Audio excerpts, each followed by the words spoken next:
Hello everyone, welcome to Module 2 in Group Dynamics, Social Work 202 unit. This is week 3 seminar and we're talking this week about planning, designing and starting groups. And I'm looking at the PowerPoint slides that are in LearnLine if you want to have a look at them and follow along.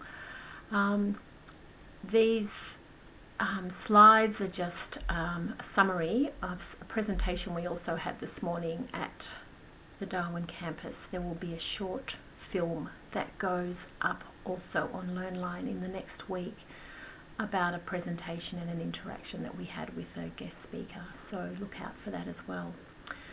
We're really looking at planning a group, and you'll get the sense from this short summary that planning a group is an area where there's a lot of work that workers need to do and lots of things to consider in the planning stage before actually starting a group or running any program.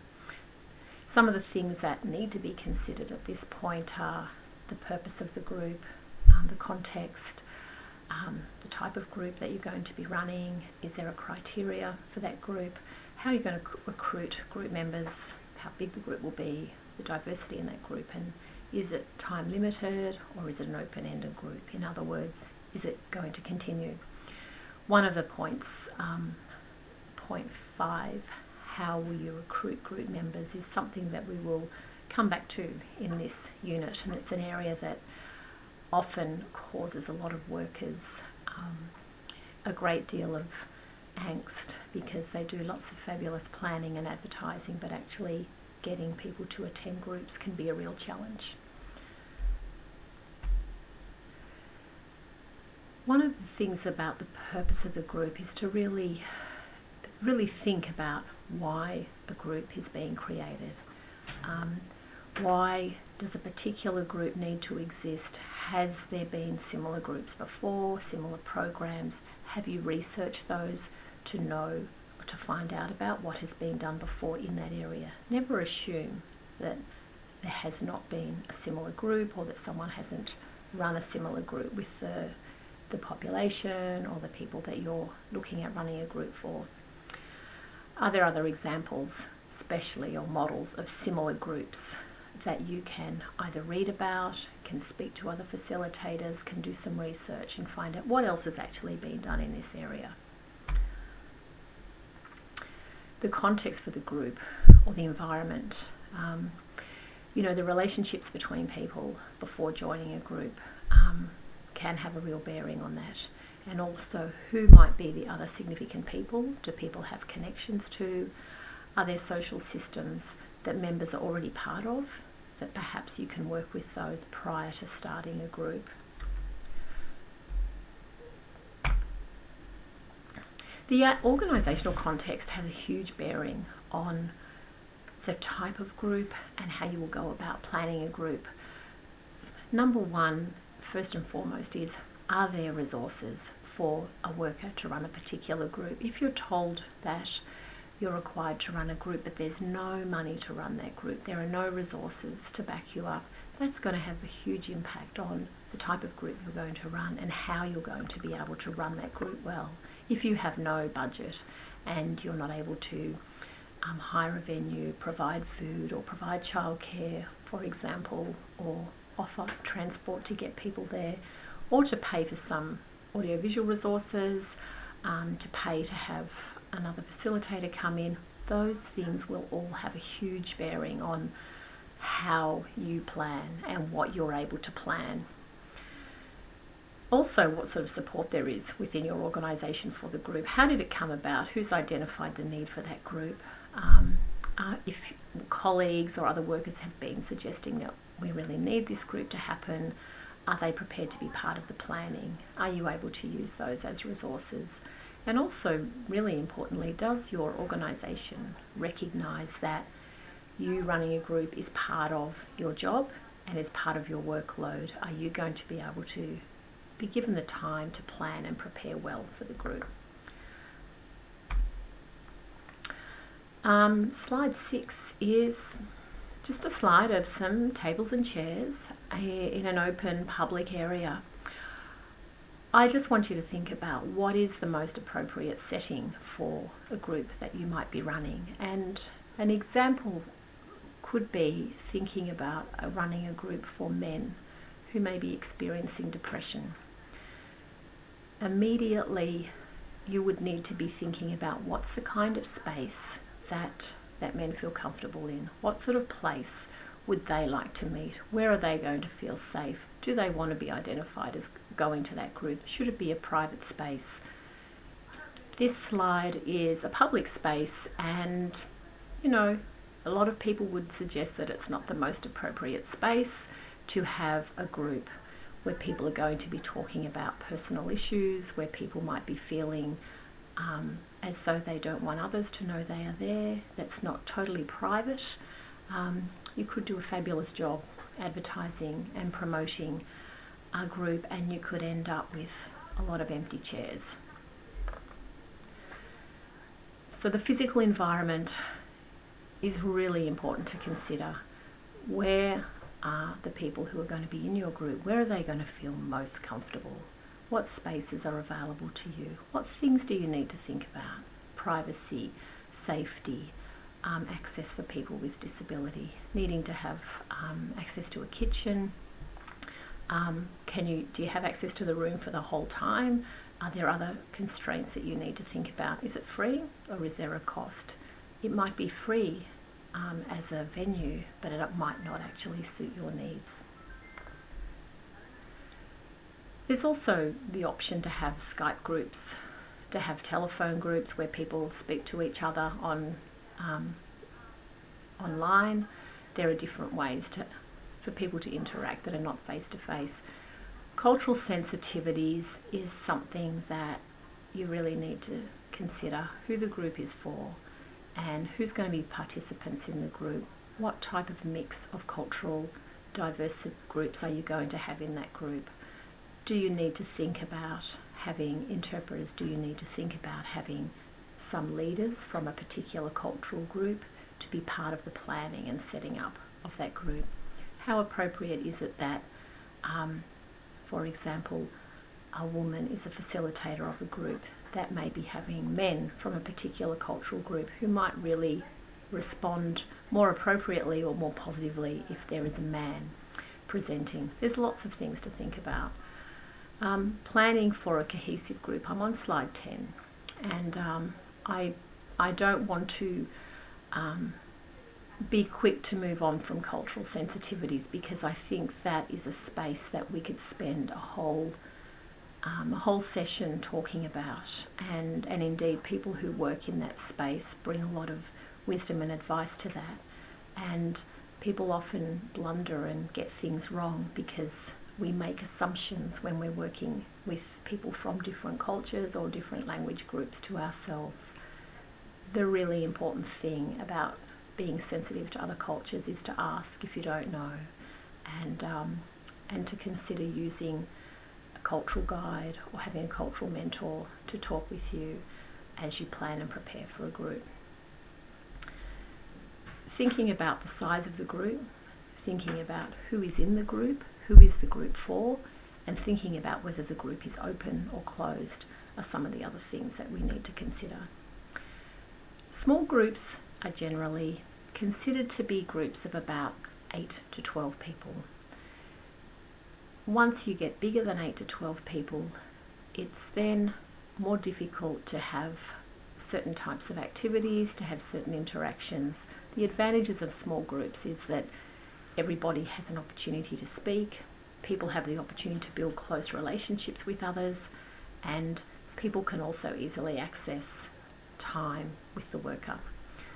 If you want a group that is intimate and creates trust, a small group often is a way of getting around that. It can easily be affected though by think group, where a particular culture can dominate or become apparent in a small group, that there's a norm, there's a way of behaving that can become quite strong, and that can sometimes be exclusive to other people.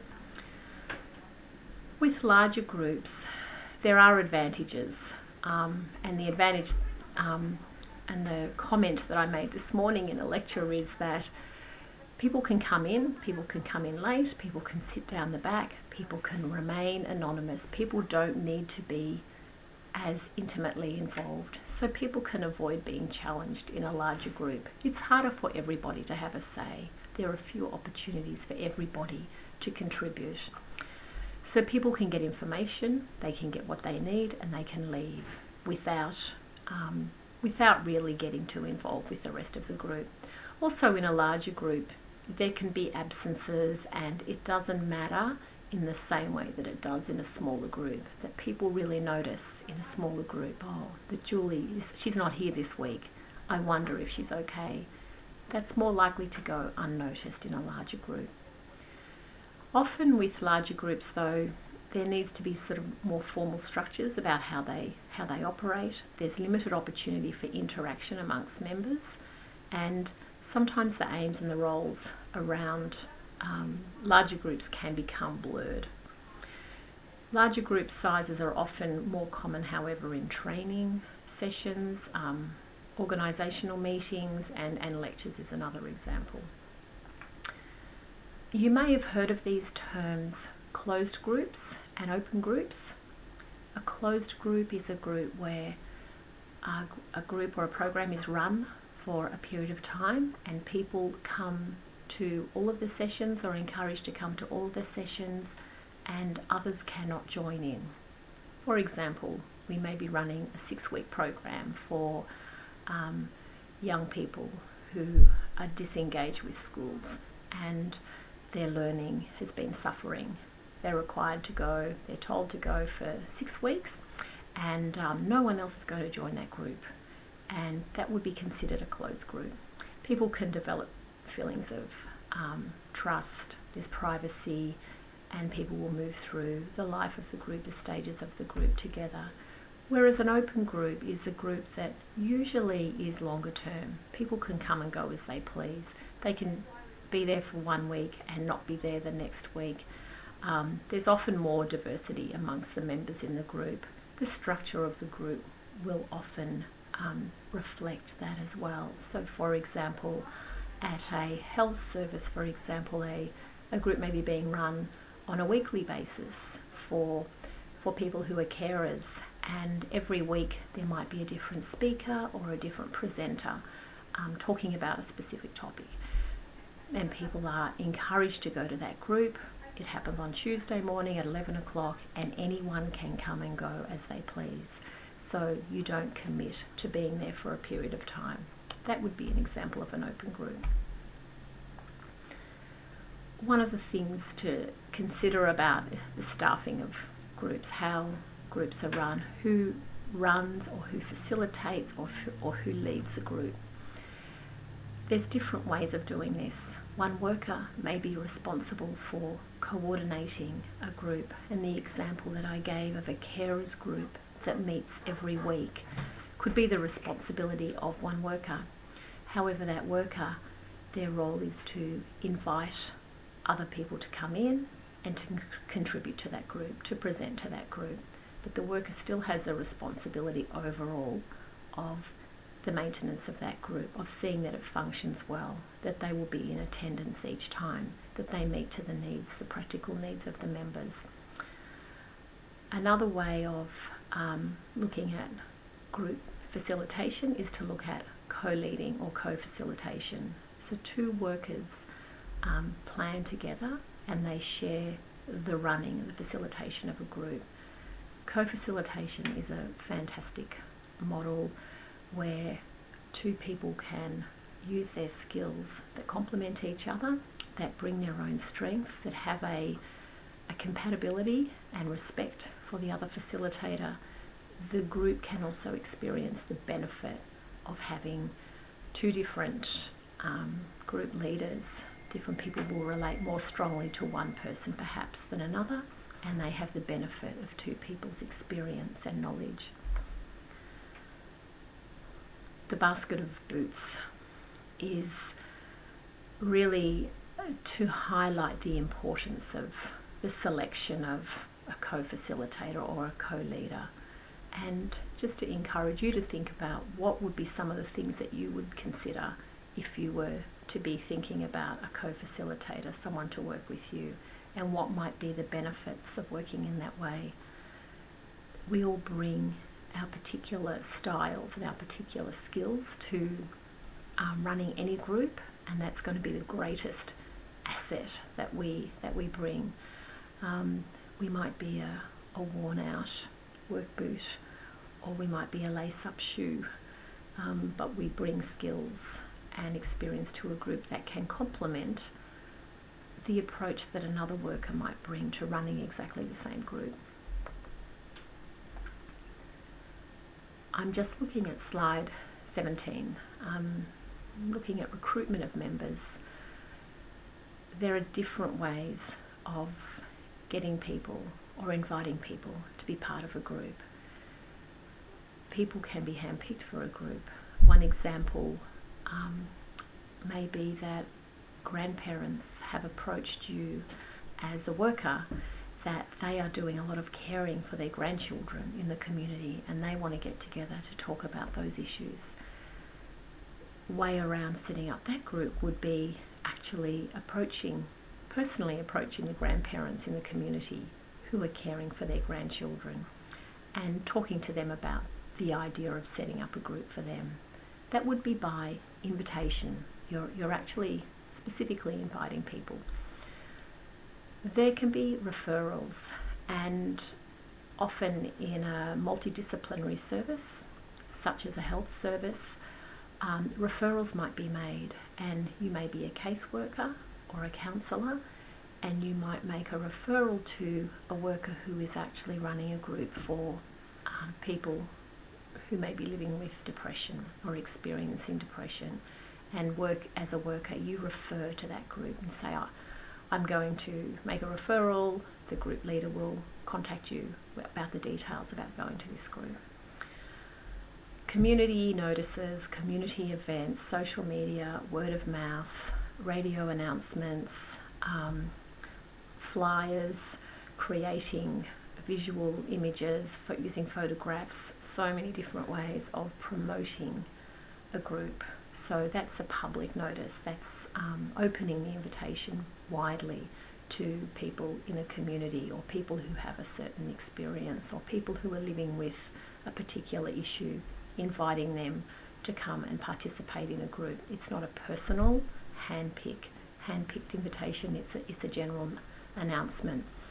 One of the comments that I would make about that is, regardless of the most fancy types of promotion that is often done by workers to invite people to groups, one of the most effective ways is word of mouth, and people telling other people, people sharing their experience, people being part of the planning and saying, I will go and talk to my friends, I will go and talk to other parents. These are often some of the most effective ways of getting people into to come to groups. Deciding the purpose of the group will affect hugely how long the group goes for, the duration and the length. And a time-limited group is likely to be around a specific goal, around a specific program. It's not uncommon for a group for parents, for example, who might be looking at sharing some of the issues of being parents and developing some parenting skills. That group might run for 6 weeks. And when people come to that group, the first week, they know clearly that it's going to run for 6 weeks. Ongoing groups exist when there's no time limit. The group's just going to meet continually. And some of the examples of that might be more task groups, such as community management groups, committees that are responsible for regularly running events, or recreational groups. Also to the nature of the group, whether it's a therapeutic group, whether it's a task group, those things again are going to affect the length of the group.